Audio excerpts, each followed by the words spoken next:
honnêtement, lorsqu'on est devant un écran, c'est dur de rester concentré plus de 10 minutes, un quart d'heure, 20 minutes. Du coup, moi j'ai eu à cœur, j'ai dit comment on peut repenser nos cultes. Et là, il y a eu un choc.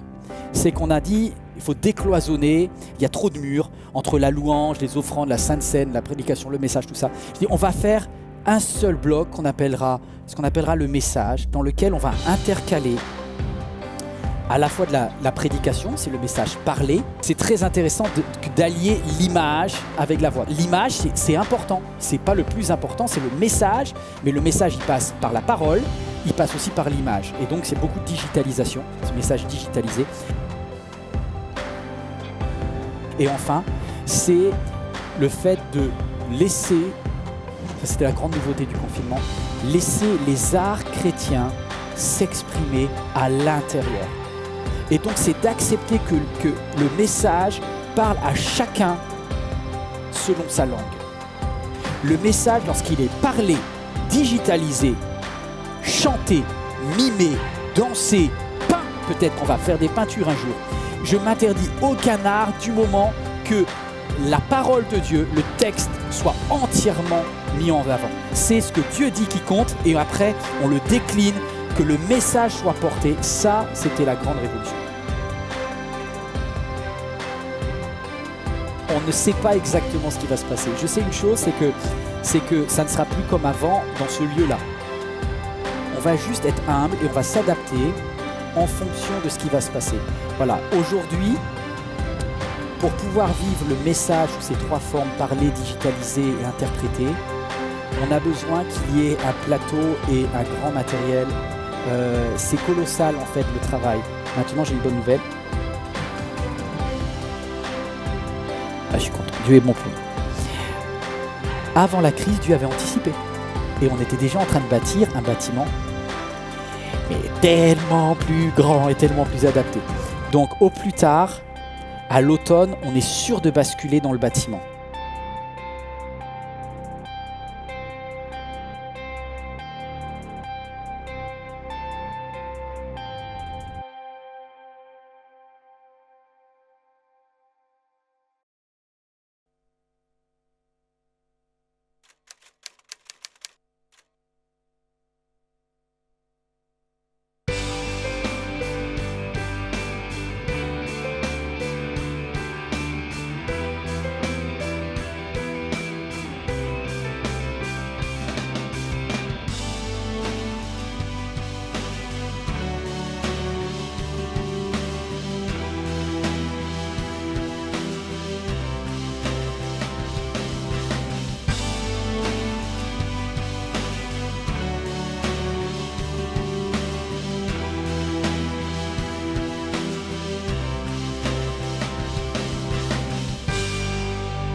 Bonjour MLK, bonjour à tous les gens qui nous suivent sur Internet. Bienvenue à cette célébration. Mais juste avant de commencer, j'aimerais saluer particulièrement nos amis des Antilles, particulièrement les gens de la Guadeloupe. Nous savons qu'il y a une recrudescence des cas COVID chez vous. Alors, nous voulons vous dire que nous prions pour vous. Nos prières, nos pensées vous accompagnent et je sais que Dieu vous accompagne. Alors, sans plus tarder, nous allons disposer nos cœurs pour louer l'Éternel et j'invite toute l'équipe d'adoration pour un temps de louange. Vivons, oui, vivons, à jamais glorifiés. Vivons, oui, vivons, le Seigneur Jésus-Christ est vivant. Alléluia. Oh, oh, oh, oh. Alléluia, oh, oh, oh, alléluia, oh, oh, oh, alléluia, oh, oh, oh, alléluia, oh, oh, oh, alléluia, oh, oh, alléluia, oh, oh, alléluia. Tombeau, où es-tu? Jésus t'a vaincu. Ta victoire sous les pieds du roi, le ressuscité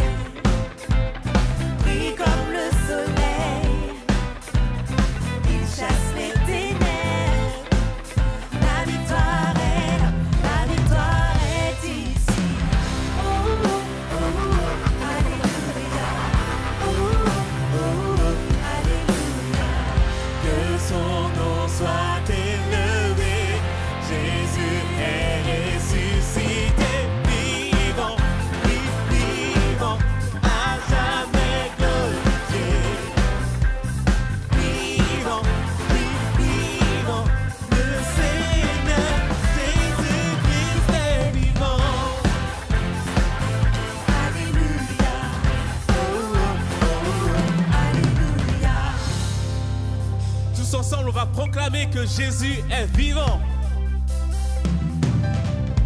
Le ressuscité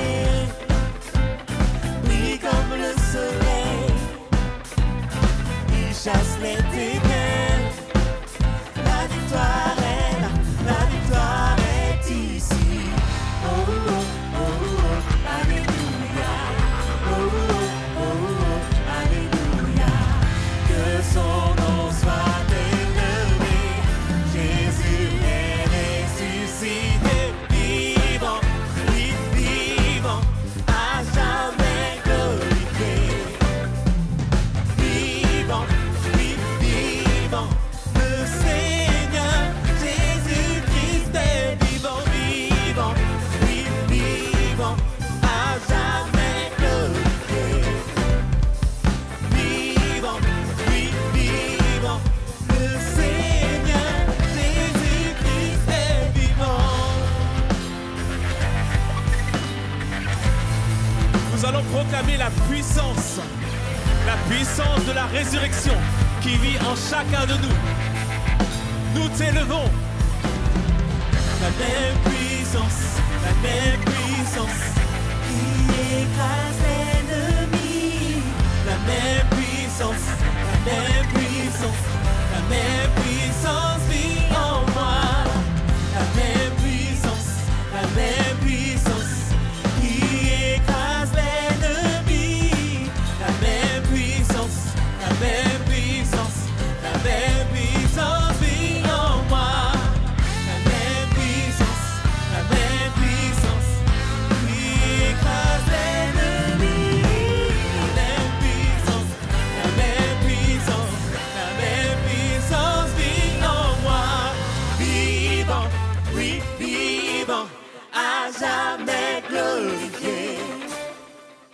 Vivant, oui, vivant, le Seigneur Jésus-Christ est vivant, vivant, oui, vivant, à jamais glorifié. Vivant, oui, vivant, le Seigneur Jésus-Christ est vivant. Alléluia, oh, oh, oh, alléluia, oh, oh, oh, alléluia, oh, oh, oh, alléluia.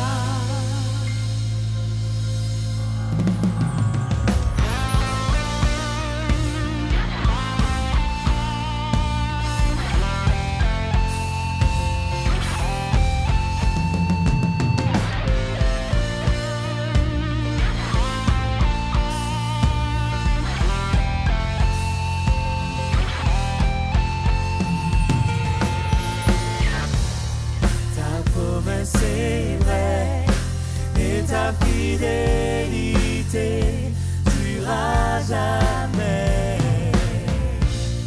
Gardé par ta main, conduit sur ton chemin, tu ne faillis jamais.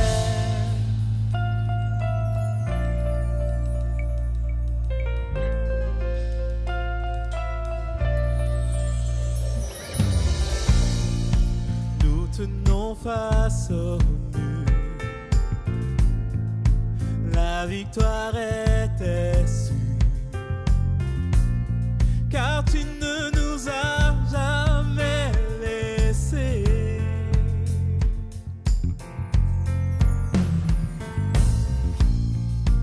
Nous attendons de voir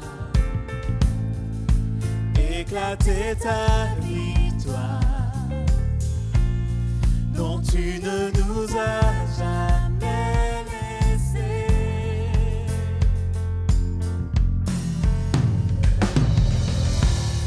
Ta promesse est vraie et ta fidélité durera jamais. Gardé par ta main, conduit sur ton chemin, tu ne faillis jamais. Ta promesse est vraie et ta fidélité durera jamais. Gardé ton chemin, tu ne faillis jamais.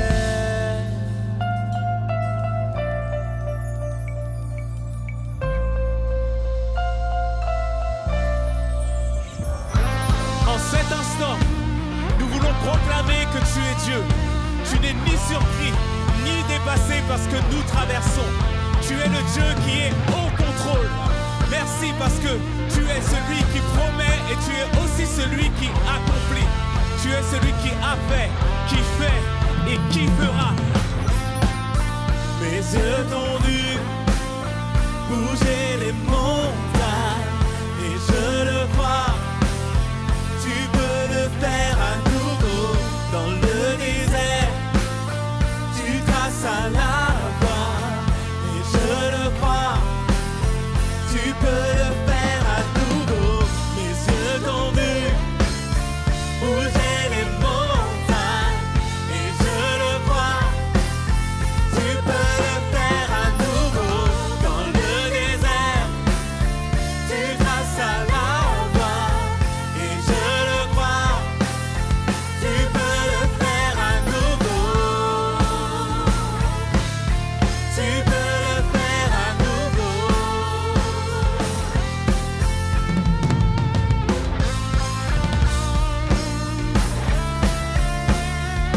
Nous croyons que tu peux le faire à nouveau.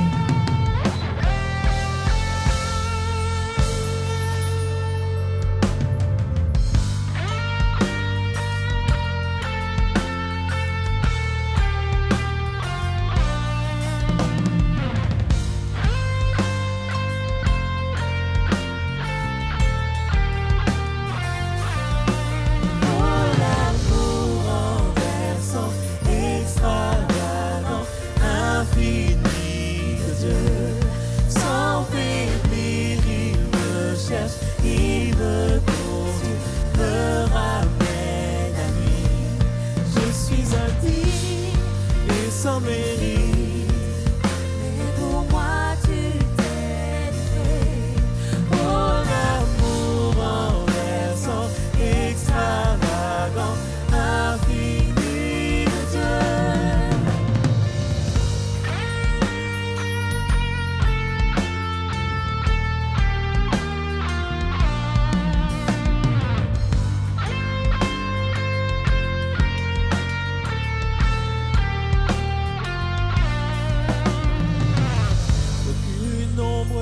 Trop sombre, ni mon trop élevé pour que tu me cherches.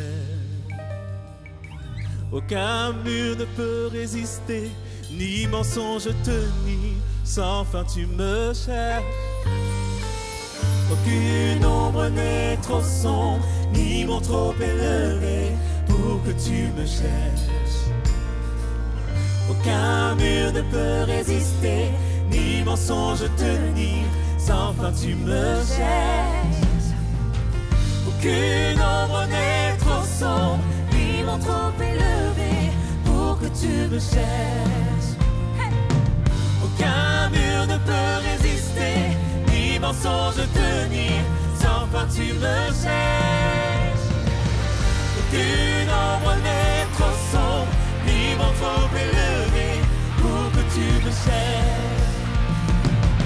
Aucun mur ne peut résister, ni mensonge tenir, sans toi tu me cherches. Oh, l'amour renversant, extravagant, infini de Dieu, sans faiblir, il me cherche, il me conduit, me ramène.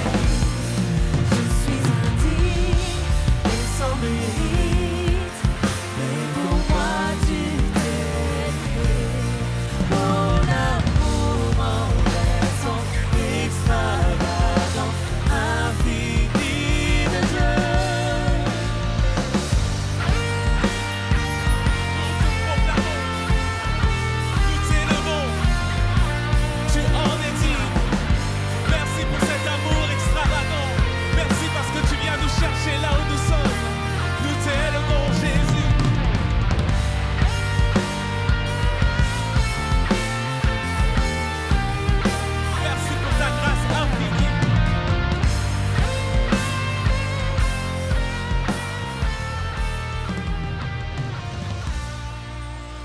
C'est un plaisir de vous retrouver pour cette série My Way.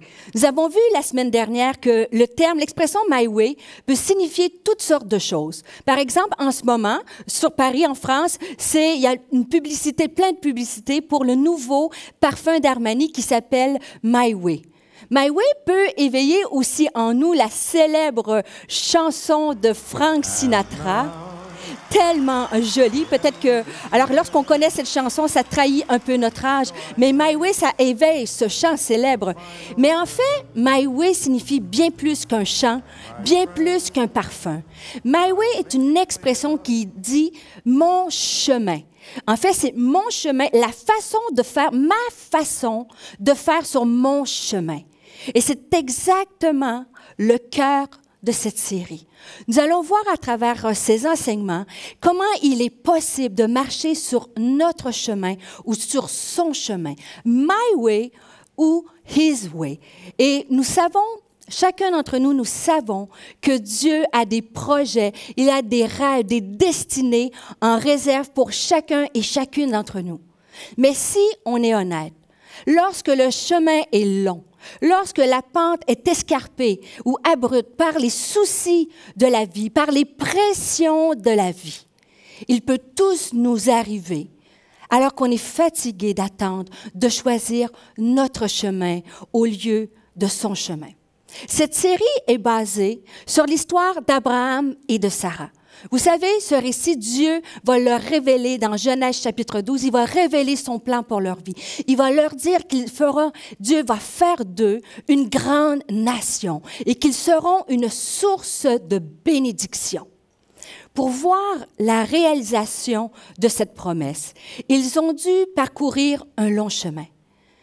La semaine dernière, nous avons vu qu'ils sont partis de Ur en Chaldée. Chaque lieu où ils étaient a été un carrefour, un lieu de décision. À Ur en Chaldée a été le lieu de l'incompréhension. Est-ce qu'ils vont croire cette promesse, le plan de Dieu pour leur vie, ou ils vont regarder à leur réalité? Nous savons que Sarah était infertile. Alors, ils ont choisi de quitter Ur et de marcher non pas sur leur chemin, mais sur le chemin de Dieu.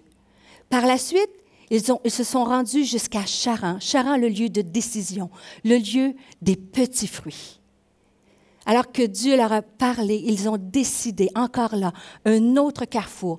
Non pas ma façon à Charan, mais sa façon. Et je vous encourage à aller écouter ce message.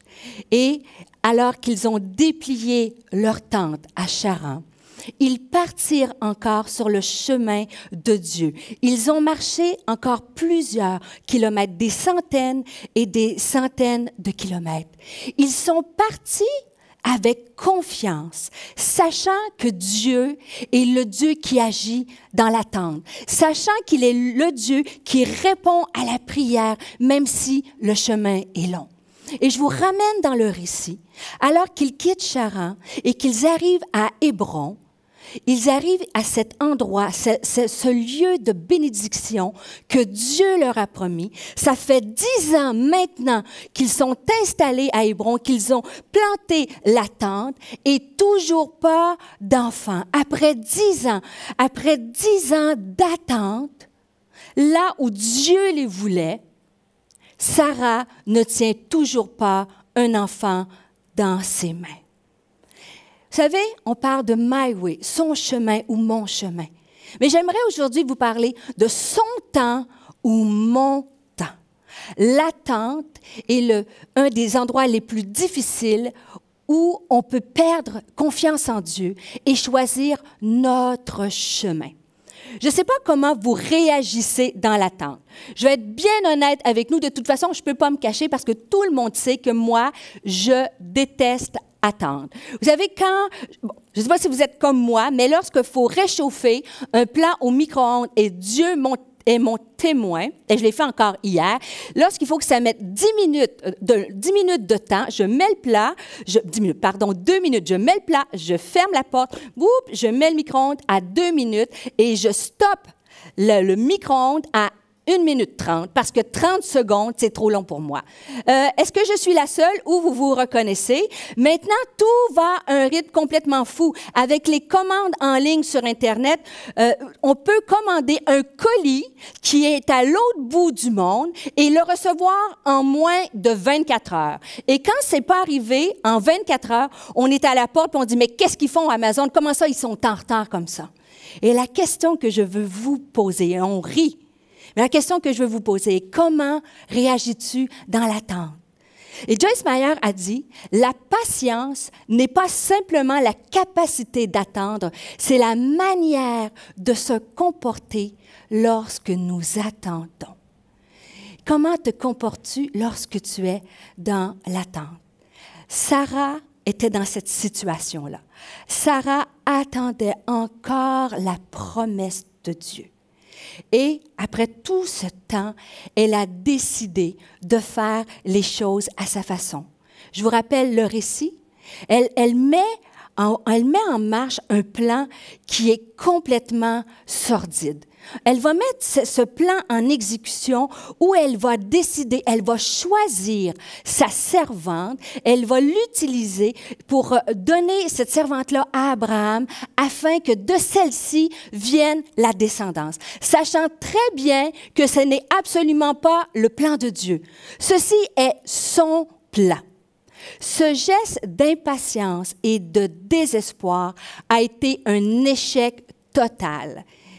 Il ne lui a rapporté que du mépris. Lorsque Agar a enfanté, elle l'a regardé, l'a méprisé. Ça ne lui a apporté que des querelles avec Abraham. Et lorsqu'on médite ces textes-là, on regarde que Sarah, à ce moment-là de sa vie, elle a mal agi. Elle a agi à sa façon. Mais il y a un passage que j'aimerais partager avec vous aujourd'hui, qui est tout à fait magnifique et qui nous dévoile tellement la grâce de Dieu.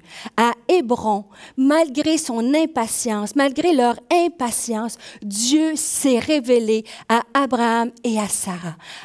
Hébron a été le lieu de la grâce, le lieu de la révélation. Ce lieu aurait pu être le lieu de la désolation parce que Sarah avait joué toutes ses cartes et c'était un échec. Et pourtant, dans son amour et dans sa grâce, Dieu va venir se révéler. Et à cette époque-là, le nom, dans les textes, lorsqu'on lit les Écritures, Dieu se présentait, le nom utilisé en hébreu pour parler de Dieu, c'était le Dieu Elohim, le Dieu qui est créateur, un Dieu qui crée le ciel, les étoiles. Et c'était la conception qu'Abraham et Sarah avaient de Dieu.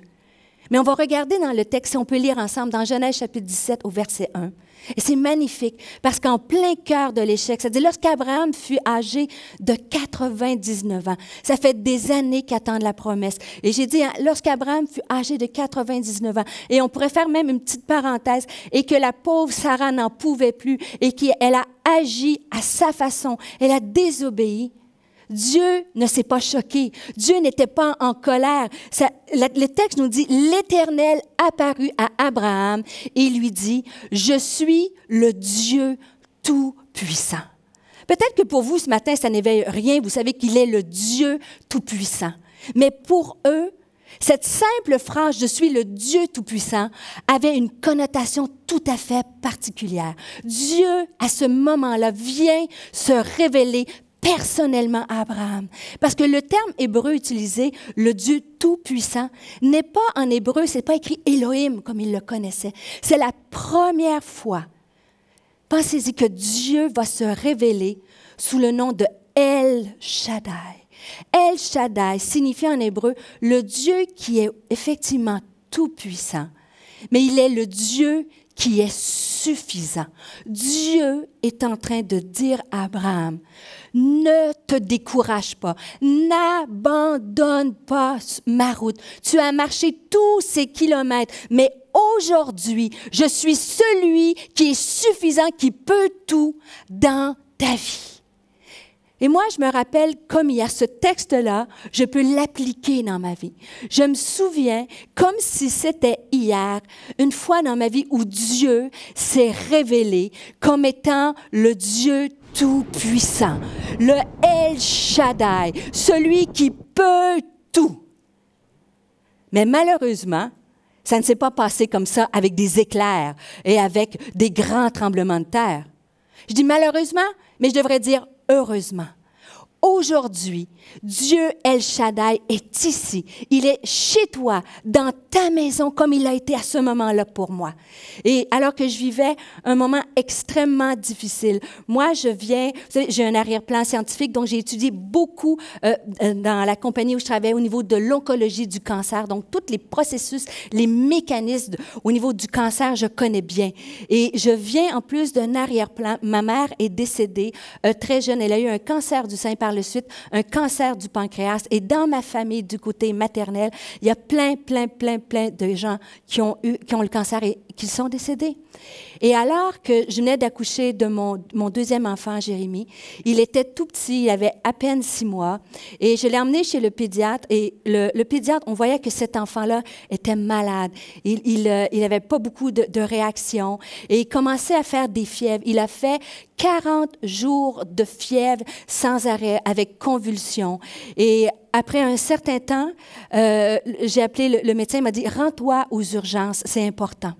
Et je suis rentrée aux urgences et ils ont regardé mon fils, ils ont passé des examens et ils l'ont hospitalisé immédiatement.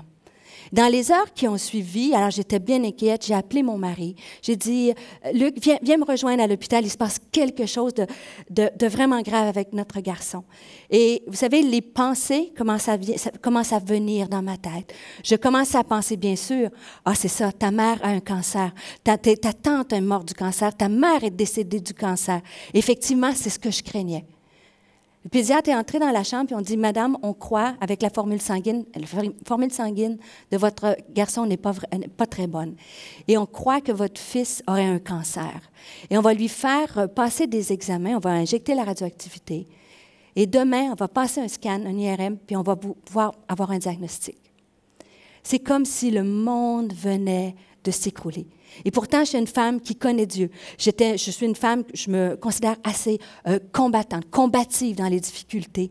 Mais c'est venu m'envahir comme une peur. Seigneur, où es-tu?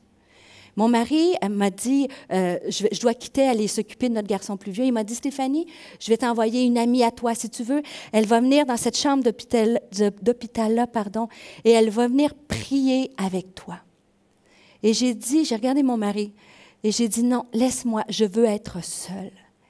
Et je ne sais pas comment vous le décrire le mieux que je peux, mais le Dieu El Shaddai, alors que mon mari est parti, j'ai embrassé mon fils, c'était l'heure de le coucher, j'ai embrassé mon fils, je l'ai couché dans ce petit lit-là, et je me suis assise, et j'ai commencé à prier Dieu.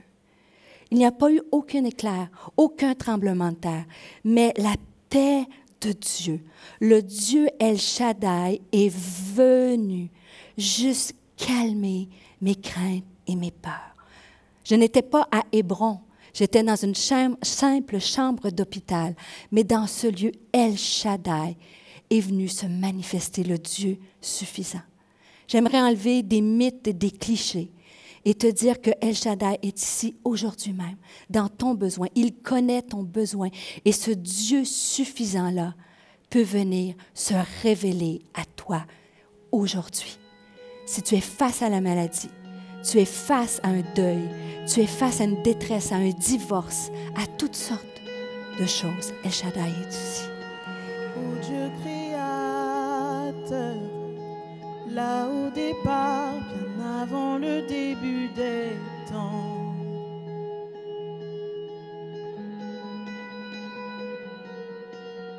Sans point de repère, au son de ta voix, les ténèbres devinrent lumière.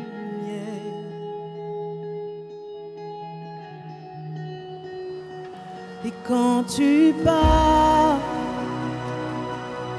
100 milliards de galaxies voient le jour. Et les planètes sont façonnées par ton souffle. Si les étoiles t'adorent, je t'adorerai. Je vois ton cœur dans tout ce que tu as fait.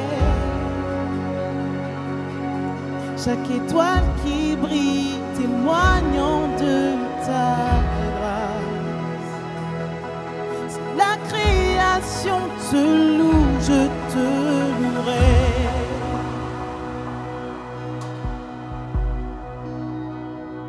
Je te louerai.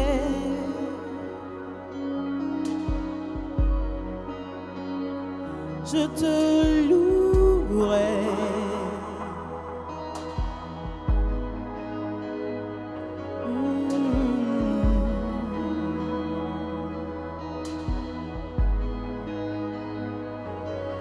Si les étoiles t'adorent, je t'adorerai.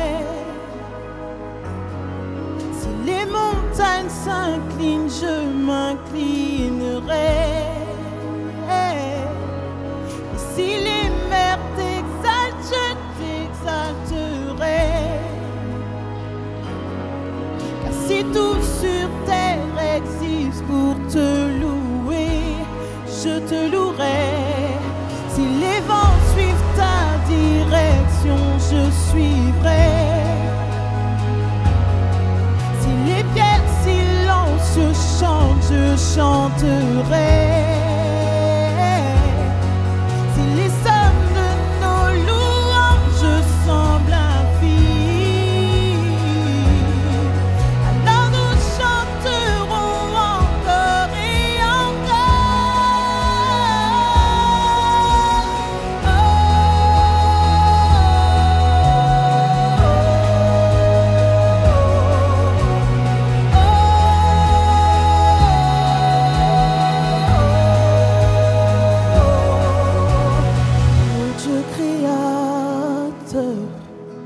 Là au départ, bien avant le début des temps,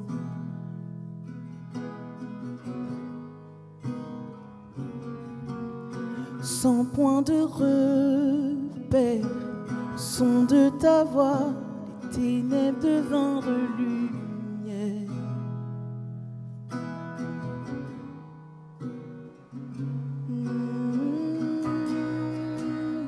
Et ce qui est magnifique dans ce texte-là, c'est que Sarah n'avait pas mérité ce Dieu El Shaddai. Mais parce que Dieu aimait Sarah et Abraham, il est venu se révéler. Et encore plus, la Bible nous dit qu'il s'est révélé, mais il a changé leur nom. Si vous connaissez ce récit, cette histoire, on sait qu'Abraham, son nom a été changé pour Abraham et Abraham avec un H. Et la signification de Abraham ne voulait dire pas grand-chose. En hébreu, Abraham voulait dire père d'Aram. Mais lorsque Dieu, le El Shaddai, change le nom d'Abraham en Abraham, Abraham veut dire père d'une multitude de nations. Il vient dire à Abraham, je n'ai pas changé, je suis le même, je suis celui qui va réaliser cette promesse. Nous connaissons peut-être cette portion de l'histoire, mais ce qui est tellement beau, c'est que Dieu a changé aussi le nom de Sarah. Sarah s'appelait Saraï. Et lorsqu'on étudie le texte en hébreu, Saraï veut dire « ma princesse ». En fait, c'était un petit nom doux pour dire que Saraï était la princesse d'Abraham.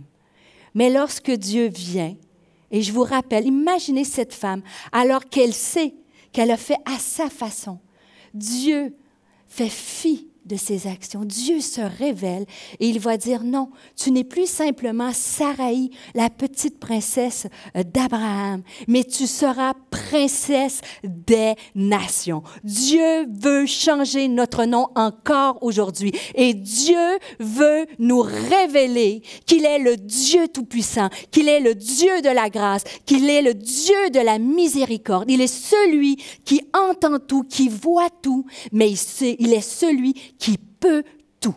Saisis cette parole aujourd'hui. Hébron a été le lieu, au lieu d'être le lieu de la désolation, parce que Sarah a agi à sa façon, Hébron est devenu par la grâce de Dieu le Dieu de la révélation. Mais il a aussi été le lieu de la bénédiction. C'est à Hébron que Dieu a agi dans l'attente. C'est à Hébron que la promesse a été exaucée, que Dieu les a exaucés alors qu'ils attendaient. Mais permettez-moi ce petit jeu de mots. C'est aussi à Hébron que Dieu a agi dans la tente. Et alors qu'ils sont dans cette tente, Abraham est assis devant la tente. Et ce texte-là se retrouve dans Genèse chapitre 18. Juste avant qu'on va le lire, j'aimerais vous l'expliquer. Alors que Abraham est là, il y a 3 hommes qui arrivent. Et Abraham, et peut-être, je ne sais pas à quoi il pense, peut-être qu'il se dit, pourquoi c'est encore comme ça? Pourquoi ça s'est passé comme ça? Et 3 hommes vont arriver. Ils vont lui poser la question suivante. Où est ta femme Sarah? Il répondit, elle est dans la tente. Elle est cachée dans la tente. Et l'un d'eux dit, je reviendrai vers toi à la même époque, et ta femme Sarah aura un fils. Sarah écoutait à l'entrée de la tente derrière lui. Abraham et Sarah étaient vieux, âgés, avancés en âge, et Sarah ne pouvait plus espérer avoir des enfants. Elle rit en elle-même en se disant, maintenant que je suis usée, aurai-je encore des désirs? Mon Seigneur aussi est vieux. Et l'Éternel dit à Abraham, pourquoi donc Sarah a-t-elle ri en se disant, est-ce que vraiment j'aurai un enfant, moi qui suis vieille? Et l'Éternel dira, y a-t-il quoi que ce soit d'étonnant de la part de l'Éternel? Au moment fixé, je reviendrai vers toi à la même époque et Sarah aura un fils. J'aimerais ça vous remettre dans ce contexte-là. Abraham est devant la tente. Les 3 hommes sont là. Ils posent des questions à Abraham.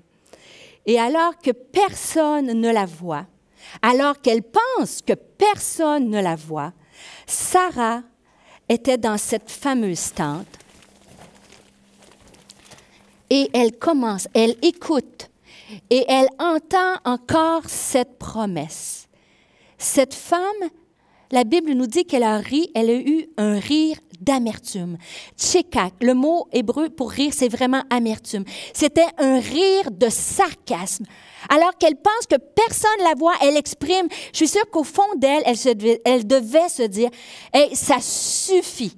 C'est impossible que ça arrive. Je suis fatiguée, j'ai tout essayé, j'ai marché sur le chemin de Dieu. Je suis maintenant là où Dieu me veut et pourtant, je n'obtiens toujours pas cette promesse. Est-ce que tu t'es déjà senti comme Sarah? Dans ta chambre, peut-être dans ta maison, dans ton lieu de prière, alors que tu penses que personne ne te voit et que tu t'es dit, Seigneur, je t'ai prié pour cet enfant, je t'ai prié pour qu'il revienne, je t'ai prié qu'il choisisse la vie au lieu de la mort. Et Seigneur, où es-tu? Est-ce que tu m'entends? Est-ce que tu me vois? Je t'ai prié pour ce mariage, je t'ai prié pour ce cancer, Seigneur. Mais la merveilleuse image de Dieu, c'est qu'elle pense que personne la voit. Et peut-être que toi, en ce moment, tu penses que personne ne te voit et que tu es caché. Mais en ce moment, le Dieu El Shaddai te voit, là où tu es. Peut-être que tu as l'impression que tu es invisible. Peut-être que tu as l'impression que le Dieu créateur des étoiles et du soleil, celui de toutes les galaxies, des milliards et des milliards de galaxies, ne te voit pas. Tu penses que tu es dans cette tente. Mais les hommes ont dit, où est ta femme? Et eux ne les voyaient pas. Mais Dieu a dit, pourquoi Sarah a-t-elle ri? Dieu a vu le sentiment de Sarah. Dieu a vu le cœur de Sarah. Je veux te dire, aujourd'hui, tu es peut-être dans cette tente, dans un lieu où que tu crois que Dieu t'a oublié. Rappelle-toi qu'il est le El Shaddai, qu'il est le Dieu de la révélation et qu'il est le Dieu de la bénédiction. Et effectivement, la promesse de Dieu s'est réalisée. 1 an plus tard, Sarah tenait ce qu'elle désirait tellement dans ses bras, cet enfant. Si vous êtes parent dans ce lieu, vous pouvez vous imaginer cette joie qu'elle a eue. Et la Bible nous dit, ils l'ont appelé Isaac, ce qui veut dire rire de joie. Dieu a changé ces rires d'amertume en rires de joie. Dieu, aujourd'hui, a la capacité de changer ton désespoir en espoir. Il a la capacité de te rappeler qu'il est le Dieu de l'impossible. C'est dans cette tente que Dieu a agi. Et Dieu a agi dans l'attente, mais il a agi dans l'attente. Vous me direz, franchement, c'est sûr que Stéphanie, et là je vais vous faire un petit cours de biologie assez facilement, bien sûr que Dieu a agi dans l'attente, mais on est d'accord que Abraham et Sarah ont aussi agi dans l'attente. Vous voyez ce que je veux dire? Bien sûr qu'Abraham et Sarah ont dû poser des gestes afin d'enfanter. Dieu a fait un grand miracle. Il a guéri la stérilité de Sarah. Mais un des plus grands miracles que Dieu a fait dans l'attente, rappelez-vous, elle a dit, « Aurais-je encore des désirs? » À l'âge que nous avons, aurions-nous encore des désirs l'un pour l'autre? Et le plus grand miracle, c'est Dieu est venu leur donner la force de réessayer à nouveau à y croire. Et aujourd'hui, alors que nous avons partagé sa parole, Dieu, je crois sincèrement du plus profond de mon cœur, alors que tu penses que tu es dans l'attente et que personne ne te voit, Dieu veut se révéler à toi. Dieu peut et veut te redonner la force d'essayer à nouveau, la force de recommencer aujourd'hui à prier, la force de recommencer à déclarer les promesses de Dieu, la force de choisir son chemin au lieu de ton chemin. Y a-t-il quelque chose d'étonnant de la part de Dieu? Il est le Dieu de tous les miracles.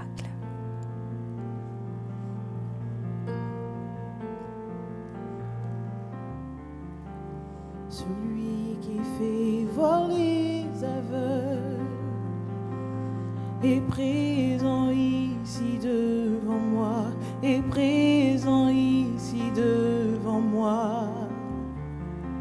Celui qui fait entendre les sourds, fait disparaître toutes mes craintes, fait disparaître toutes mes craintes. Oui, je crois en toi. Oui, je crois en toi.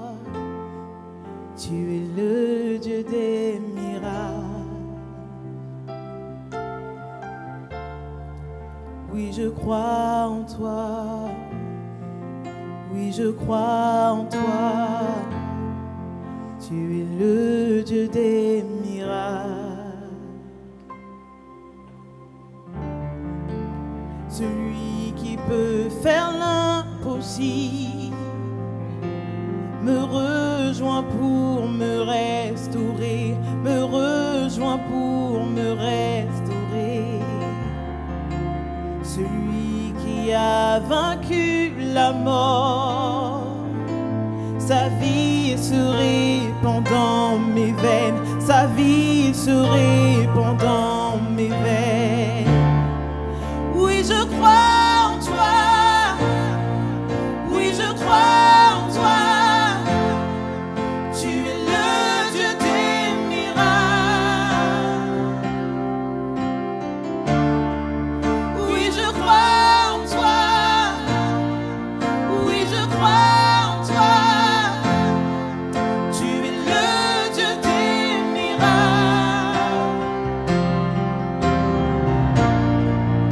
Celui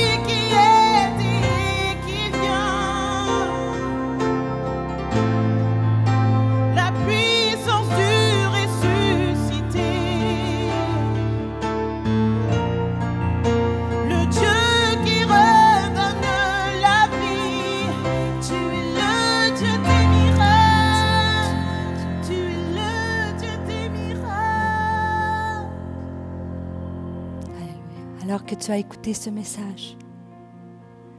Est-ce que tu as besoin d'un miracle? Est-ce que tu es comme Sarah et Abraham? Est-ce que tu trouves le chemin trop long? Je veux t'encourager aujourd'hui. Il est le Dieu de la révélation. El Shaddai, le Dieu suffisant, tout-puissant est ici. Il peut te redonner la vie. Il peut redonner la vie à ce qui est mort en toi. Il peut te redonner le désir. Il peut te redonner la foi de croire que tout est possible avec lui. Qu'il est le Dieu de toute possibilité et de toute guérison. Et en attendant ta bénédiction, il est ici pour renouveler tes forces et renouveler ta foi. C'est un moment de décision. Tu peux choisir comme Sarah, d'être dans l'attente, de penser que personne ne te voit, que Dieu t'a oublié, que tu es invisible. Mais ce n'est pas la vérité. Ça, c'est ta réalité, ce que tu crois. Mais ce que Dieu croit de toi, c'est qu'il t'aime d'un amour éternel, qu'il a des projets de paix et non de malheur pour toi, pour ta maison, ta destinée. Est-ce que tu veux faire ce choix avec moi aujourd'hui? De demander si tu as besoin d'un miracle. Je te demanderai juste de courber la tête, fermer les yeux. Nous allons prier ensemble le Dieu qui est tout-puissant, El Shaddai. Seigneur Jésus, je te prie dans la simplicité de ce moment, mais dans l'autorité que tu nous donnes dans le nom de Jésus. C'est un homme ou une femme en ce moment qui a besoin de toi, Dieu El Shaddai, viens te révéler. Comme tu l'as fait dans cette chambre d'hôpital, un simple moment de dire, Seigneur, viens renouveler mes forces, viens renouveler ma foi, viens, Seigneur, prendre mon fardeau, je le dépose à tes pieds. Et toi, tu viens. Tu es celui qui nous conduit. Alors que nous marchons peut-être dans la vallée de l'ombre de la mort, Seigneur, toi, tu nous guides, tu nous conduis. Ta houlette et ton bâton nous dirigent. Mais tu es celui aussi qui nous emmène dans ces verts pâturages, dans ces eaux paisibles. Seigneur, je prie pour quelqu'un dans ce lieu qui a besoin d'un miracle, qui a besoin d'une guérison. Viens, Seigneur, toucher. Viens, Seigneur, guérir le corps brisé. Viens guérir l'âme brisée. Viens guérir le cœur brisé. Car tu es, toi, le Dieu des miracles, celui qui redonne la vie.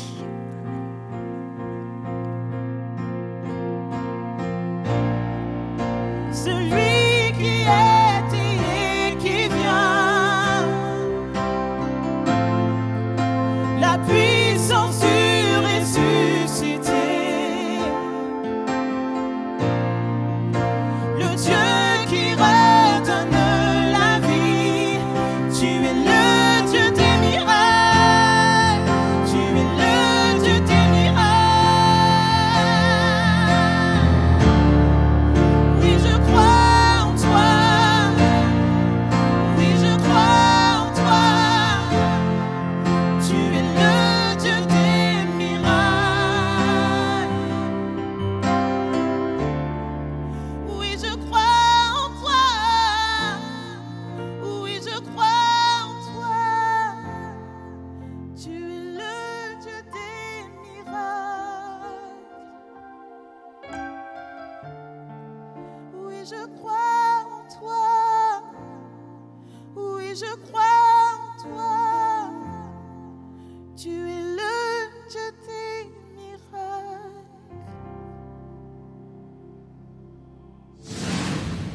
Bienvenue à MLK+, et c'est mon privilège de vous introduire. Merci, mes amis, d'avoir accepté cette belle invitation.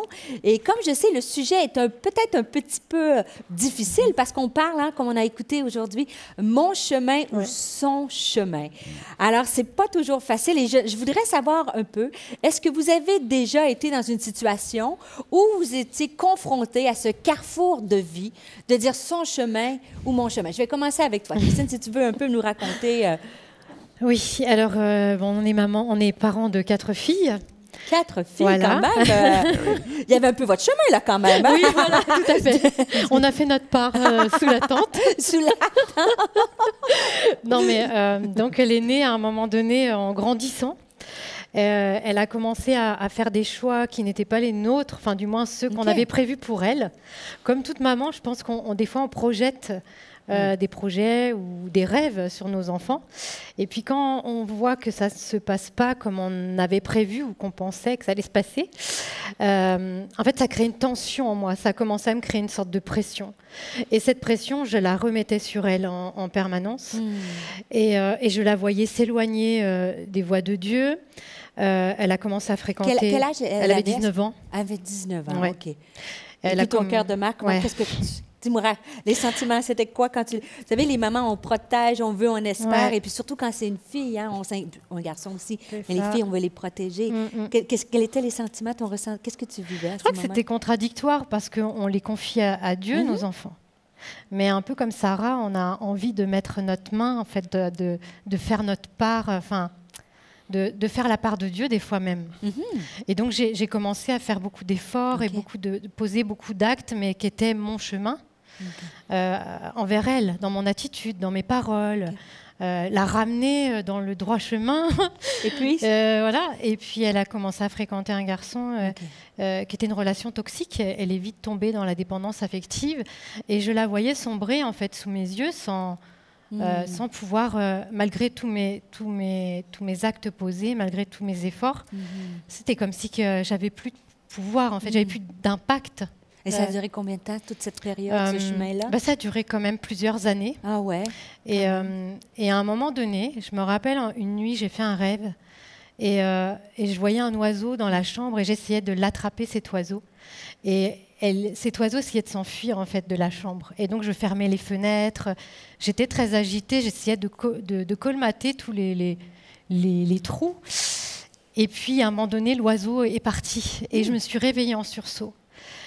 Et à ce moment-là, j'ai vraiment senti comme le Seigneur me dire tu peux plus faire à ta façon. Voilà, il faut trouver autre chose, quoi.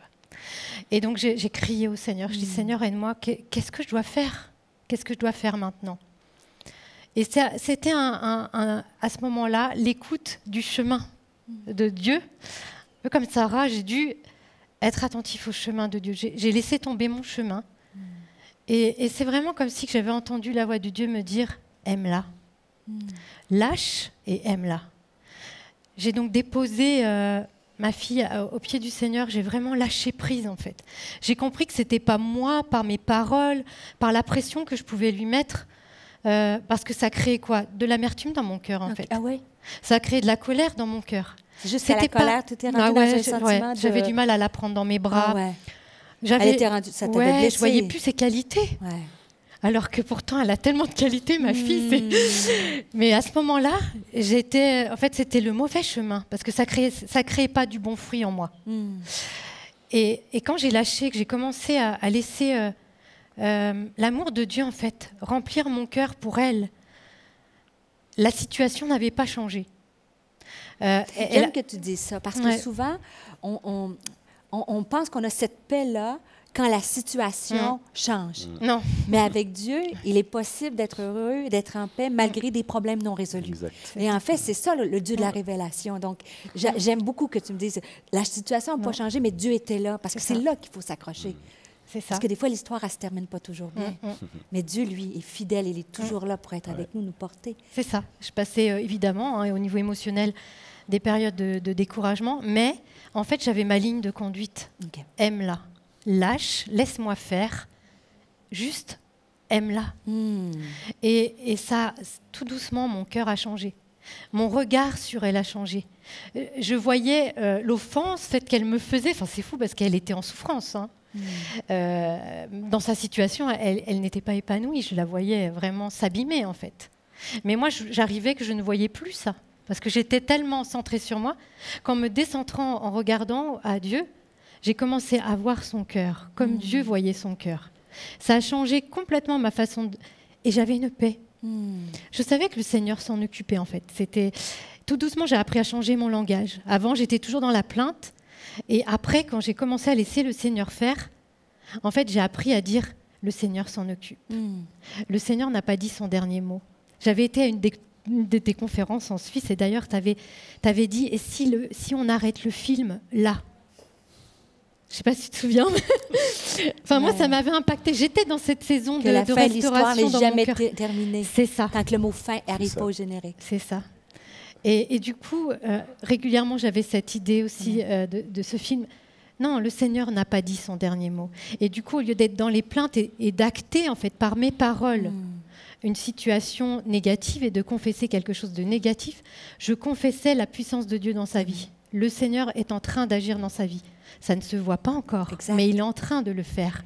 Ça a changé mon attitude, j'avais la paix, j'ai pu à nouveau être pleinement disponible pour mes deux dernières et puis mon autre fille. Parce que souvent, hein, quand on vit quelque chose avec un de nos enfants, c'est comme un mobile. Hein. Vous savez, pour les enfants, je ne sais pas si vous appelez ça comme ça un mobile, il y a un enfant qui ne va pas bien et toute la famille bascule. C'est ça. Et souvent, on a beaucoup d'efforts sur un, puis il faut rattraper la famille.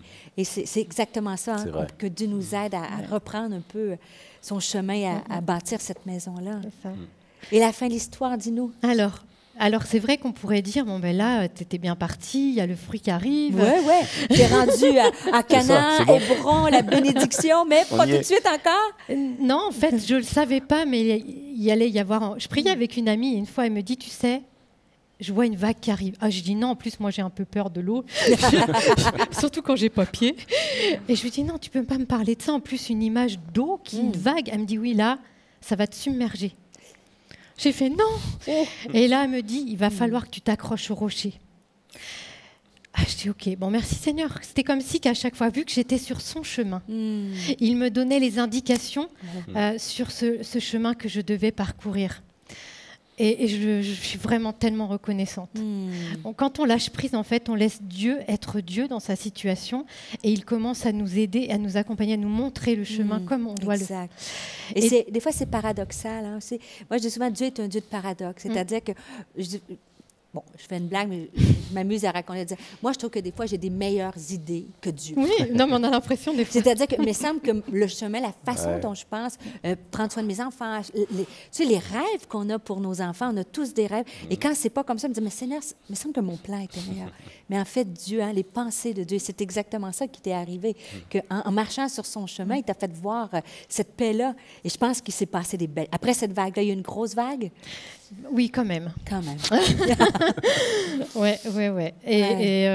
Et donc, un matin, j'étais dans ma chambre en train de prier. J'ai ma fille aînée qui arrive. Et d'ailleurs, elle était au téléphone avec Rachel Dufour. Et je lui dis, mais qu'est-ce que tu fais au téléphone? Je ne savais pas avec qui. Elle me dit, j'ai quelque chose à dire, mais j'y arrive pas. Bon, je dis, ok, je m'assois. Ça, c'est pas bon signe, hein? Je m'assois, et là, elle me dit, maman, en fait, j'ai repris la relation avec ce garçon. Parce que dans l'autre fête, elle avait quand même rompu, et donc on voyait quand même... J'étais contente, parce que je voyais l'avancée, il y avait des pas, des pas qui se faisaient. Et puis elle me dit, je lui dis, mais chérie, ça t'a tellement détruit cette relation. Elle m'a dit, non, maman, t'inquiète pas, c'est fini. Mais je suis enceinte. Mais t'inquiète pas, je vais avorter dans quelques jours. OK. Et là, c'était la vague. Et là, heureusement que j'étais en plus en train de prier, que je crois vraiment que le Seigneur m'avait préparée. J'avais pris son chemin et j'étais comme préparée à ce que j'allais vivre maintenant. Et à un moment donné, donc, Rachel me dit, écoute, je suis là, j'entends, voilà, elle a pu dire ce qu'elle avait à dire, et elle me dit, qu'est-ce que tu as envie de lui dire? Je suis là, mais Rachel, mais qu'est-ce que tu me demandes là? Enfin, qu'est-ce que je peux dire dans cette situation? Dans ma tête, hein, du moins, je me disais ça.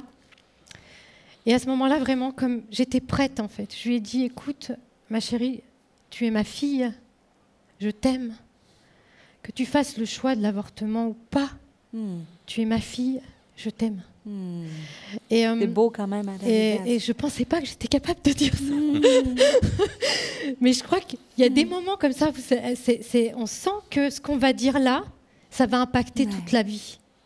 C'est des paroles qu'elle va se souvenir toute sa vie. Et en tant que maman, merci Seigneur qu'il m'a inspirée, qu'il m'a aidée et que je me suis laissée modeler par lui pour vivre cet instant-là, qui a été hyper important, parce qu'elle avait la pression de l'autre côté pour avorter. Et il ne fallait pas que moi, de mon côté, même si j'avais des bonnes idées et que je savais que évidemment, au fond de mon cœur, je ne voulais pas qu'elle fasse ce choix-là, mais je devais la laisser faire son chemin de vie. Et comme j'avais dit à Dieu que je la lâchais, entre ses mains, je devais l'acter par mes paroles également et par mon attitude. Ouais, c'est Et tellement laisser inspirant. Dieu lui Absolument. parler. Je pense que s'il y a des parents, un père, une mère, que vous luttez pour la survie spirituelle, émotionnelle de vos enfants, accrochez-vous. Dieu entend les prières. Dieu voit tous ces lorsqu'on élève notre voix. Peut-être qu'en ce moment, vous ne le voyez pas, mais il est le Dieu des miracles. Et je dis souvent, les semences d'aujourd'hui sont les fleurs de demain. Et comme Sarah, dans cette tente, qu'elle pensait que personne, vous avez entendu dans le message secret du cœur d'une mère, mais moi, je peux comprendre ce cri du cœur-là. Et je sais que lorsqu'on marche sur son chemin, il nous donne la force de le traverser et en son temps. Pas en notre temps, mais en son temps. Il finit par agir. Merci pour ce beau témoignage qui nous encourage, qui encourage les parents. Merci beaucoup. C'est touchant. Et vous savez, des fois, ça fait du bien parce qu'on a l'impression, quand on vit des choses difficiles, particulièrement dans nos maisons, qu'on a élevé nos enfants dans les voies de Dieu, on a l'impression qu'on est tout seul à vivre des choses difficiles. Et un témoignage comme ça, qui est vrai, qui est dit dans la vérité, nous inspire de dire quand on s'accroche. Jésus n'a jamais dit qu'on n'aurait pas de tempête. Il a dit qu'il serait toujours avec nous dans la barque et qu'il calmait les vagues. Et je pense que toi, tu as connu aussi les tempêtes. Hein? Je peux finir vas-y, parce que je n'ai pas fini. Oh, excuse-moi. Oui, parce que l'histoire s'arrête pas Ben là. oui, mais écoute, moi, je connaissais la fin. Mais tu vois, l'histoire n'est pas finie tant que le mot « fin » n'est pas arrivé au générique. Excuse-moi. Vas-y, oui, donne-nous cette parole de vie. Tu as bien raison. Oui, voilà. Et donc, du coup, elle a pris ce temps pour réfléchir parce que, bien sûr, c'était un choix important pour sa vie. Et elle a pris ce choix. Et à un moment donné, elle est venue me voir quelques jours, je crois que c'était quelques jours avant donc l'avortement. Et elle est venue me voir et elle me dit « Maman, j'ai décidé de garder cet enfant. » Et ça a été une décision qui a acté une fin à la descente et un début à la reconstruction. Sa reconstruction avec Dieu, bien sûr, mais aussi, c'est comme si que ça reprenait vie dans tous les sens, au niveau de sa vie spirituelle qui reprenait vie, et cette vie qui grandissait en elle. Et j'ai pu assister. C'est vrai? Je ne savais pas cette personne. Non, pas assister, pas à l'accouchement. Non, mais j'ai pu assister à cette résurrection. Et je l'ai vue être restaurée dans ses émotions, dans sa vie spirituelle. C'était incroyable. Incroyable. Et j'avais rien fait. Enfin, j'avais pas forcé. C'est elle, entre elle et Dieu. Et en laissant Dieu faire, en fait, c'est beaucoup plus positif parce que ça a construit des choses en elle. Elle avait, parce qu'elle était chrétienne, enfin, elle avait donné sa vie à Jésus avant, enfin, je veux dire, malgré tout ça. Et en fait, elle avait compris des choses avec sa tête et elle me disait, mais maintenant, je le sais avec mon cœur, je sais que Dieu m'aime avec mon cœur. Et c'était son chemin. Et aujourd'hui, elle est maman d'une petite fille qui est merveilleuse. C'est notre rayon de soleil. Oui, on voit la garde les mamies. Elle ressemble beaucoup, elle a plein de bouclettes. Et puis, ma fille a rencontré un homme, Jonathan. J'aime beaucoup mon gendre. C'est un homme selon le cœur de Dieu qui sait l'aimer, prendre soin d'elle. Et aujourd'hui, ils sont des heureux parents d'un petit garçon qui a 8 mois. Bientôt. Une histoire remplie d'espoir, de bénédiction. Oui, exactement. J'encourage vraiment les mamans, les papas, on s'accroche jusqu'à temps qu'on voit le miraculeux. C'est ça. Je me tais. Maintenant, c'est bon. Alors, raconte-nous un peu son chemin ou ton chemin. C'est ça, mon chemin, oui. C'était... alors, on peut dire que cette période-là a vraiment été compliquée parce que c'était à peu près la même période. En même temps, vous avez vécu ces deux défis-là. Donc, c'est vraiment spécial.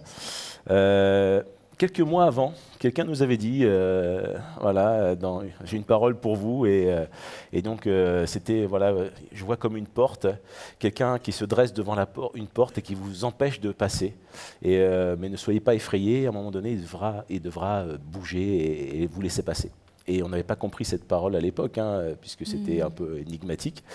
Mais bon, on l'a gardé, on l'a écrit, et on a gardé ça dans un coin de notre tête. Et puis, en 2012, donc, moi, alors que j'étais en pleine santé, en bonne santé, vraiment, j'ai fait un malaise. Et puis, un malaise, 2 malaises dans la même journée, comme ça. Et puis, j'appelle Christine, elle me dit, bon, c'est sûrement un malaise vagal, c'est pas bien grave. Je suis infirmière. Ok. Donc. Et puis, en fait... On dédramatise. c'est ça, ouais. Parce que des fois, les hommes, on y en Oui. met un peu Oui, plus. c'est ça, on en rajoute un petit On peu. appelle un ça au petit Québec peu. des grippes d'hommes. Tu sais. C'est ça. Allez. Et là, voilà. Mais voilà, ça s'aggravait. Et là, bon, on va au médecin, et puis elle me dit, il faut aller aux urgences. Parce que Et en fait, c'était le début de crise d'épilepsie OK. qui venait en grandissant. Donc, hospitalisation, 1 semaine d'examen, etc. Et puis, au bout d'1 semaine, l'équipe médicale arrive dans la chambre. Ils avaient tous une tête pas possible. C'était, qu'est-ce qu'ils vont nous annoncer? Il me dit, bah voilà, le diagnostic, vous avez un cancer, une tumeur cancéreuse Ok, au niveau du rein, quand même. avec une métastase au cerveau. Et donc, voilà pourquoi voilà, les crises d'épilepsie, etc. Ok. Bon, vous pouvez rentrer chez vous pour l'instant. Voilà, c'était Oui, c'est en gros, ça. c'était ça. Ah ouais. C'était Ah ça. oui, non, c'est vrai. Un quart d'heure après. Donc Ah bon, ouais. c'est sûr que là, on est rentré dans un chemin qu'on n'avait pas du tout prévu. Planifié. Vraiment pas planifié, c'est clair. Pendant quelques jours, ça a vraiment été compliqué. Heureusement, rapidement, un verset nous a parlé. Le week-end d'avant, on avait entendu un message sur les vallées, les différentes vallées en fait de la Bible, et bien sûr le psaume 23, qui est un des versets les plus connus. Quand je marche dans la vallée de l'ombre de la mort, je ne craindrai aucun mal. Et on n'avait pas réalisé que dans ce verset-là, ça parlait de marche. Et souvent on le lit, on se dit voilà, quand je suis dans la vallée de l'ombre de la mort, et alors la vallée de la mort aux États-Unis, on imagine ce que c'est désertique, il y a des cadavres, des squelettes, des trucs comme ça. Enfin, c'est vraiment angoissant. Et là, on avait un chemin dans cette vallée à traverser. Et donc, on pouvait choisir. Donc, on était ensemble hein, dans cette situation, et de dire, bah voilà, soit on continue à marcher sur le chemin de Dieu, et soit on s'assoit, on se lamente là, on va s'arrêter, et on verra ce qui se passera. Donc ça a vraiment été une décision. Ça a été rapide. Hein, J'aime que ça a été une décision. C'est ça. C'est vrai, on a des émotions, mais Ouais. il y a un moment donné, parce qu'on est, comme on a parlé dans la série, l'incompréhension, qu'on peut rester, on comprend pourquoi la Non, maladie nous on sait frappe pas. Ça. et pourquoi on vit des choses comme ça, mais à un moment donné, c'est vrai, c'est une décision C'est ça. de choisir de marcher ou de rester C'est assis. ça. Et là, vous avez décidé. Ouais, ça a vraiment été la clé. Ouais. On a dit on continue à marcher. Et puis on avait un autre verset dans Ésaïe 30 aussi qui disait voilà, C'est dans le calme. c'est dans la le calme et la confiance. confiance que sera Ça ta va, force, ta etc. force. Donc du coup on s'est dit voilà, on va s'appuyer sur ces deux paroles-là et on va continuer à marcher. Et c'est ce qu'on a fait. Et il y a plusieurs chemins à chaque fois qui venaient à nous. Donc les gens étaient en panique, etc. Donc nous, franchement, c'est comme ce que tu disais tout à l'heure dans le message, on a vraiment ressenti cette paix incroyable de Dieu dans ce temps-là. On se dit, est-ce qu'on est vraiment conscient de ce qui arrive? Et on rassurait presque les gens au téléphone qui étaient un peu paniqués, qui me voyaient déjà mort. Ils appelaient Christine, comment tu vas faire avec 4 enfants, etc. On en était là, quoi. Mais on était dans la paix. On était dans la paix. Et puis donc, on a continué d'avancer. Et puis, les gens nous disaient, nous donnaient des conseils. Ils disaient, moi je connais un super neurochirurgien, tel hôpital, tel médecin, etc. Donc on serait tenté d'aller sur ces chemins-là et de Un faire des nouveau choix comme ça. traitement, on va essayer quelque Oui, chose voilà. ça. d'expérimental. Et on s'est dit non. Ok. Non, Seigneur, on te fait confiance, on reste sur ton chemin, on continue à marcher sur ce chemin-là, et tu vas diriger les choses. Nous, on te fait confiance, voilà. Et franchement, on a vu vraiment quelque chose de formidable, parce qu'en fait, le neurochirurgien qui m'a opéré du cerveau, du rein, c'était des top guys, quoi. Franchement, c'était excellent, et les résultats étaient incroyables. Donc voilà, on a traversé on a continué à marcher, c'était vraiment, vraiment, vraiment important sur ce chemin, et on a choisi de prendre ce chemin avec Dieu. On s'est appuyé vraiment sur les promesses de Dieu, comme quoi il était avec nous chaque jour et qu'il nous donnait la force aussi d'avancer chaque jour. Parfois, on ne voit pas obligatoirement très très loin dans le chemin, surtout quand dans cette situation-là, il peut y avoir un peu de brouillard. Ouais. Mais on continue d'avancer avec la force que Dieu nous donnait. Et ça c'était vraiment quelque chose de fort. C'est bien quand même que c'est un peu comme on a vu dans le message. Des fois, on pense que la présence de Dieu, c'est des éclairs, le tonnerre, que Dieu va s'apparaître.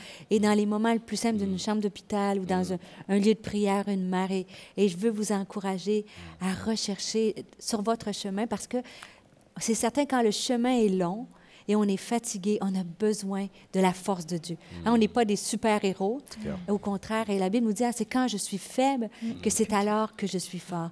Alors, si vous vous sentez faible, peut-être vous êtes comme Christine dans une situation avec un enfant, peut-être dans la maladie, de vous accrocher. Il va vous donner cette force de marcher sur le chemin un pas à la fois. Mais cette fois-ci, je veux avoir la fin de l'histoire. Vraiment? Oui, vraiment. Parce qu'on a dit, celui qui se révèle, sûr. mais il est aussi le Dieu de la bénédiction. Absolument. Et vous avez reçu un miracle. Absolument. Et alors que juste un instant qu'on se prépare, je voudrais juste, pendant qu'on va conclure ce témoignage-là, aller chercher le pain, des éléments, le vin, le jus de raisin, du pain. J'aimerais qu'on puisse avoir un temps de célébration et de remercier Dieu. Peut-être que c'est pas comme Christine en ce moment, peut-être que tu n'as pas encore vu tes enfants revenir à Dieu. Peut-être que tu es encore dans la douleur, dans la souffrance. Mais juste te rappeler, en prenant ce pain, ce vin-là, que parce que Jésus est mort à la croix, nous avons accès à la puissance de Dieu. Parce que Jésus est mort à la croix, on a été réconciliés et on a accès à cette force-là, à cette paix dans la maladie, dans le combat, dans l'épreuve. Alors, en attendant, on va juste entendre la fin de l'histoire, mais préparez-vous. Et même si c'est peut-être pas encore le moment de la bénédiction, qu'on puisse remercier Dieu premièrement pour son amour et son sacrifice. Et par la foi, lui dire, Seigneur, merci, parce que je sais que tu es celui qui agit dans l'attente et tu agis dans l'attente dans nos cœurs et tu nous redonnes le désir de croire en toi. Alors, s'il te plaît, bénis-nous avec cette... moi qui est scientifique, j'aime ces histoires. Quand la médecine pose un diagnostic, et ils sont bien équipés aujourd'hui pour poser le diagnostic, et quand on apprend une nouvelle complètement différente. Il y a eu plusieurs miracles. Hein. Le miracle de la paix qu'on a vécu. La paix, c'est un grand miracle. C'est vraiment le premier miracle qu'on a vécu. Tout à fait, la paix est un grand miracle. J'ai été opéré du cerveau. Donc, c'était une opération lourde, genre 8 heures d'opération, un peu de coma derrière. Je me revois encore arriver sur la table d'opération. Je me dis, bon, peut-être je suis prêt à partir, à te rejoindre, Seigneur. Je pensais à ma famille, forcément, c'était vraiment compliqué. Ou peut-être que je vais revenir un peu bizarre, on ne sait pas, avec toutes mes capacités. Absolument, quand on touche au cerveau. Et puis, en fait, cette opération s'est bien passée. Et 10 jours après, à peu près, le neurochirurgien m'appelle. Il me dit, écoutez, monsieur Piogé, je ne comprends pas. Je vous ai enlevé quelque chose, mais la bonne nouvelle, c'est que ce n'est pas cancéreux, contre toute attente. Et pourtant, j'ai passé un PET scan et tous les examens qui identifiaient cette tumeur comme cancéreuse. Et puis, il me dit, je ne sais pas ce que je vous ai enlevé, c'est la première fois que je vois ça, vous êtes vraiment un cas. Et donc, là, on a sauté de joie quand on dit, Seigneur, mais quelle délivrance, parce que pour le cerveau, il n'y avait pas grand-chose à faire au niveau soins derrière. Donc, il dit, si vous faites de la radiothérapie, ça va vous brûler les neurones, c'est tout, à peu près tout ce que ça va faire, quoi. Donc, c'était vraiment incroyable. Et d'ailleurs, ça me fait penser rapidement, je parlais tout à l'heure de la prophétie et de la porte, et quand le neurochirurgien, avant qu'il m'opère, il m'a dit, est-ce que vous voulez que je vous explique l'opération ? Il me dit oui, allez-y. Quand même, c'est le cerveau. Qu'est-ce que vous allez me faire? Prendre quelques minutes pour comprendre. Et donc, il dit, voilà, je vais vous ouvrir une porte au niveau du crâne. Et donc, ça a résonné dans mon cœur de façon incroyable. Je dis, une porte? Il me dit, oui, c'est le terme technique. On va ouvrir une porte.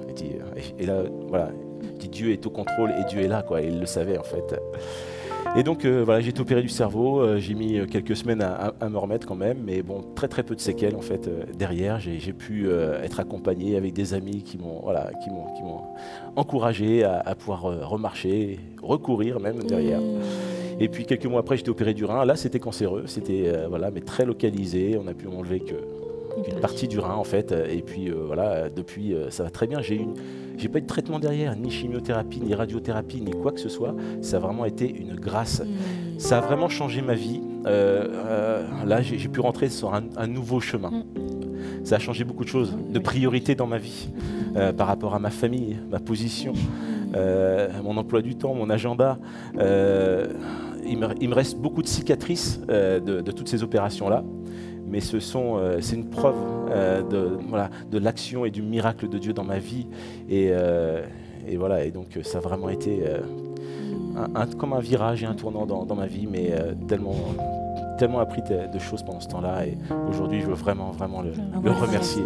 Vous me touchez, vraiment, ça fait du bien en ce temps de pandémie où on est envahi de nouvelles difficiles, de confinement. Il ne faut jamais oublier, Dieu est plus grand qu'une pandémie.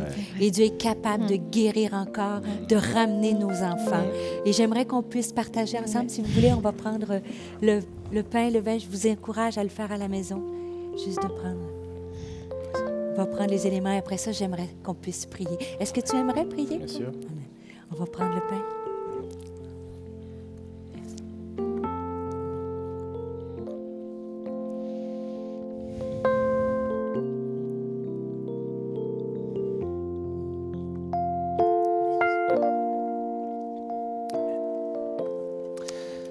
Seigneur, comme on l'a dit, Seigneur, tu es le Dieu des miracles. On l'a vécu et on le voit autour de nous. Tu es vraiment présent physiquement dans nos vies, on peut le ressentir. Merci Seigneur Jésus, parce que tu nous as accompagnés sur notre chemin. Seigneur, on a souvent beaucoup de choix, Seigneur, et de direction dans nos chemins, mais toi, tu as choisi, toi, tu as décidé d'offrir ta vie, Seigneur, pour nous. Tu as décidé de prendre ce chemin qui était compliqué, difficile. Et pourtant, tu as été obéissant jusqu'au bout. Tu t'es offert. Tu as donné ta vie pour que nous puissions être réconciliés avec Dieu le Père. Et merci Seigneur pour la décision que tu as prise à ce moment-là. Parce qu'aujourd'hui, on est réconciliés, on profite vraiment de la joie et de la paix que tu offres. Alors merci Seigneur pour ta fidélité. Vraiment, on veut vraiment bénir ton nom. Amen. Amen. Merci beaucoup pour ce moment de partage. Merci Stéphanie. Et juste oui, vraiment, c'est un privilège de vous d'avoir accepté. Vous avez édifié mon âme. Merci beaucoup. Merci. Et juste avant de se laisser, j'aimerais, Christine, que tu nous parles un peu MLK Vie. Je pense que tu es très impliquée dans ce ministère. Oui, j'ai le privilège de servir à l'église MLK. Et notamment dans le cadre de MLK Vie. Donc MLK Vie, c'est quoi? C'est le cœur de l'Église. Ce sont tout ce qu'on met en place, tous les services qu'on met en place pour être aux côtés des personnes et les accompagner dans leur chemin de vie. Et je remercie le Seigneur de me donner cette opportunité-là parce que c'est extraordinaire, les témoignages que je peux recevoir. Et je crois que si quelqu'un a besoin, si vous avez entendu ce message, ils peuvent vous écrire, envoyer des requêtes de prière. Il y a une équipe de prière derrière. C'est ça. En fait, c'est une adresse email qu'on a mis en place pendant le confinement et qu'on va continuer encore, je pense, de longues années. Mais ça s'appelle prière@églisemlk.fr. Vous pouvez envoyer vos sujets de prière sur cette adresse-là.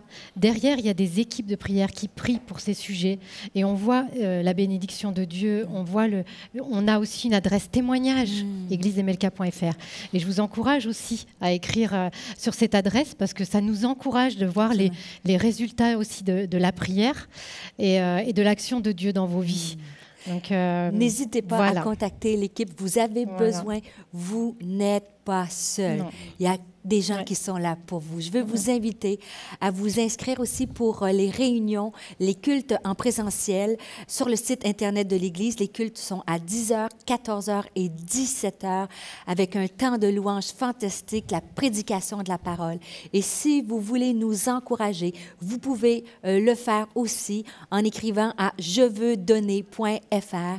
Et merci de soutenir l'œuvre de Dieu. Chaque argent récolté est fait pour bâtir et proclamer le message de Dieu. Alors, merci, ce fut un plaisir d'être avec vous et on se voit bientôt. Que Dieu vous bénisse richement.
tu as fait.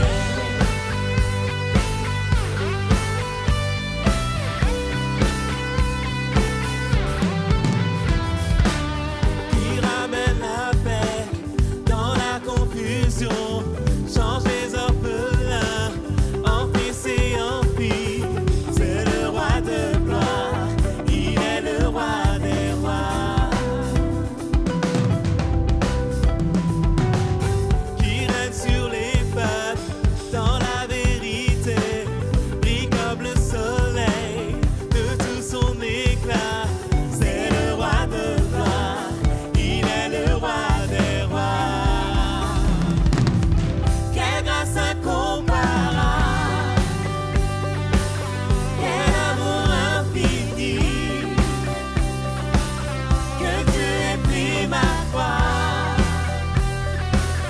que tu sois mort pour moi. Tu as payé le prix pour qu'enfin je sois libre. Oh Jésus, je te chante pour ce que tu as fait. Digne est l'agneau immolé, digne est le roi vainqueur sur la mort. Digne est l'agneau immolé, digne est le roi vainqueur sur la mort. Digne est l'agneau immolé.